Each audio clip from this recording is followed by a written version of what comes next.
अश्वत्थामा द्रोणाचार्य का पुत्र था। कृपि उसकी माता थी। पैदा होते ही वह अश्व की भांति रोया था, इसलिए अश्व की भांति श्याम करने के कारण उसका नाम अश्वत्थामा पड़ा था। वह बहुत ही क्रूर और दुष्ट बुद्धि वाला था। तभी पिता का उसके प्रति अधिक स्नेह नहीं था।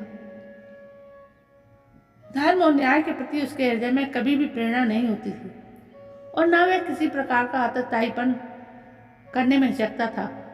उसका बचपन बड़ी ही कठिनाइयों के में बीता। उसके पैदा होने के समय द्रोणाचार्य बहुत निर्धन थे। उनके पास अपनी पत्नी और बालक के पालन पोषण के लिए भी पर्याप्त धन नहीं था। दूध के लिए एक गाय तक नहीं थी। एक दिन अश्वत्थामा बहुत भूखा था। उसने अपनी माँ कृपि से दूध मांगा। कृपि बालक की हट देखकर दुखी होने लगी और वह उसको किसी तरह से बहलाने पुचकारने लगी, लेकिन अश्वत्थामा हट पकड़ गया। अंत में कृपि ने चावल धोकर सफ़ेद पानी बालक को पीने के लिए दे दिया। अश्वत्थामा ये जानता नहीं था कि दूध और पानी में क्या अंतर होता है। उसने दूध समझकर सबको उसको पिया और उसमें से कुछ को बचाकर वह ऋषि पुत्रों को दिखाने के लिए गया। ऋषि पुत्रों ने चावल के पानी को पहचान कर अश्वत्थामा का उपवास करना आरंभ कर दिया।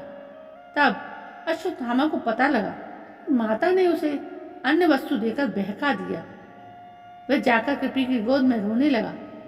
कैसी असह्य वेदना हुई होगी कृपि को उस समय, जबकि उसने निर्धनता के कारण अपने पुत्र से ही छल कर लिया। बाल्यावस्था के पश्चात यौवनावस्था तो अश्वत्थामा की पूर्ण वैभव के बीच कटी थी। द्रोणाचार्य को ध्रुपद का आधा राज्य मिल गया था। फिर वे पांडवों और कौरवों के गुरु भी हो गए थे, जिससे उनको अपार द्रव्य मिलता था। अश्वत्थामा ने एक बार कहा भी था कि मुझे किसी वस्तु का अभाव नहीं है। धन धान्य राज्य संपत्ति सभी कुछ मेरे पास है। इसके पश्चात तो अश्वत्थामा का सम्मान बढ़ता ही चला गया। लेकिन महाभारत युद्ध के पश्चात फिर उसको दैव का अभिशाप सहना पड़ा। अश्वत्थामा महान योद्धा था। एक बार भीम पितामह ने उसकी प्रशंसा करते हुए कहा था, अश्वत्थामा महारथी है, धनुर्धारियों में श्रेष्ठ, विचित्र युद्ध करने वाले और दृढ़ प्रहार करने वाला है। युद्ध क्षेत्र में तो साक्षात यमराज जान पड़ता है, किंतु इसमें एक दोष है, इसको अपना जीवन अति प्रिय है। मृत्यु से डरने के कारण वे युद्ध से जी चुराता है। इस कारण ना तो उसे रथी मानते हैं, ना अतिरथी। भीष्म पितामह ने अश्वत्थामा की ठीक ही प्रशंसा की है। सचमुच वह इतना ही शूरवीर था, लेकिन मृत्यु से डरने वाला कहकर भीष्म ने उसके चरित्र पर धब्बा लगाया, जबकि वह इतना डरपोक भी नहीं था जो मृत्यु से डरता हो। कई बार उसने युद्ध क्षेत्र में जाकर शत्रुओं का सामना किया है। एक बार कर्ण पर ही रुष्ट होकर वह अपनी जान की परवाह किए बिना तलवार लेकर टूट पड़ा था।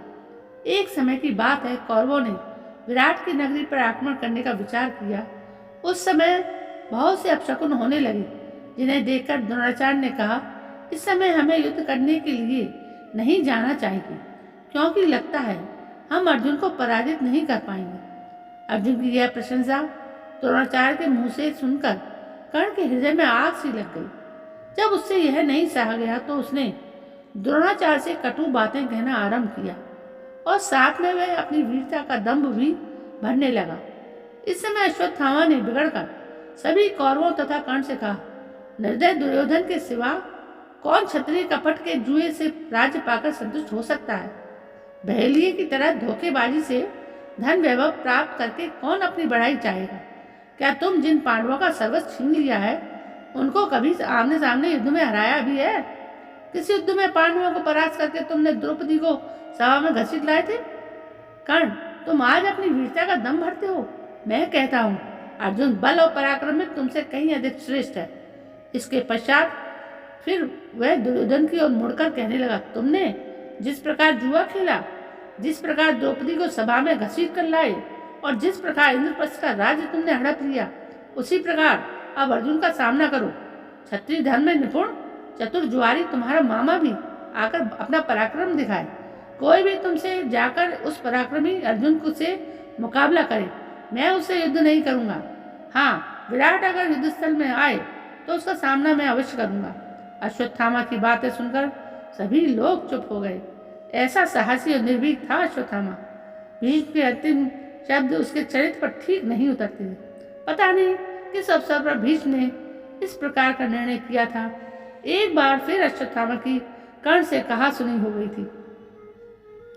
जब द्रोणाचार्य कौरवों की सेना के सेनापति थे, तब पांडवों की सेना का वेग देखकर दुर्योधन ने कर्ण से कहा था, वीरवर कर्ण, तुम मेरे मित्र हो।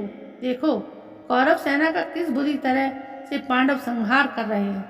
यही मित्रता का परिचय देना है तो उचित अवसर यही है, कुछ करके दिखाओ। दुर्योधन की बातें सुनकर कर्ण अपने पराक्रम की डींगें हाँकने लगा। वह कहने लगा, अर्जुन मेरे सामने आकर क्या युद्ध करेगा? उसको तो मैं क्षण भर में परास्त कर सकता हूँ। उसकी क्या सामर्थ्य कि मेरे तीक्ष्ण बाणों का सामना कर पाए। मैं उसको युद्धस्थल में धराशायी करके अपनी सच्ची मित्रता का परिचय दूंगा। कृपाचार्य कर्ण की ये बातें सुन रहे थे। उन्हें बहुत बुरा लग रहा था। उन्होंने इस दंभ के लिए कर्ण को फटकारा भी। उन्होंने कर्ण को बुरा भला भी कहा। यहाँ तक कि उन्होंने कह डाला कि अगर अब की बार जीभ चलाई तो इसी तलवार से काट दूंगा। कृपाचार्य अश्वत्थामा के मामा थे और वैसे भी कौरव पांडवों के गुरु थे और वृद्ध पुरुष थे। इसी तरह अश्वत्थामा उनका अपमान ना सह सका। उसने क्रोधवश में आकर कर्ण से कहा, सूत पुत्र, तू बड़ा अधर्म है। अपने सामने किसी को कुछ समझता ही नहीं। स्वयं अपने मुंह से अपनी बड़ाई करता है। जिस समय अर्जुन ने जयद्रथ को मारा था, उस समय तेरी वीरता कहाँ सो रही थी? अगर सच्चा शूरवीर था तो उस समय आकर पराक्रमी अर्जुन का सामना करता और उसको धराशायी करके जयद्रथ के प्राण बचाता। यह कटु वचन सुनकर कर्ण को गुस्सा आया और उठ खड़ा हुआ। उधर अश्वत्थामा भी तलवार खींचकर उस पर झपट पड़ा। उस समय झगड़ा बढ़ते देख दुर्योधन और कृपाचार्य ने आकर बीच बचाव किया। दुर्योधन ने दोनों को समझाया और कहा, शूरवीरो, तुम ही तो मेरी सारी शक्ति हो। फिर इस तरह आपस में लड़कर इस शक्ति को क्यों नष्ट करना चाहते हो? इस घटना को देखने से तो पता चलता है अश्वत्थामा बड़े खरे स्वभाव का था। वे चाटुकारिता में विश्वास नहीं करता था। दुर्योधन तक को अपशब्द कहने में वह नहीं डरता था। फिर कैसे कह सकते हैं कि अश्वत्थामा कायर था?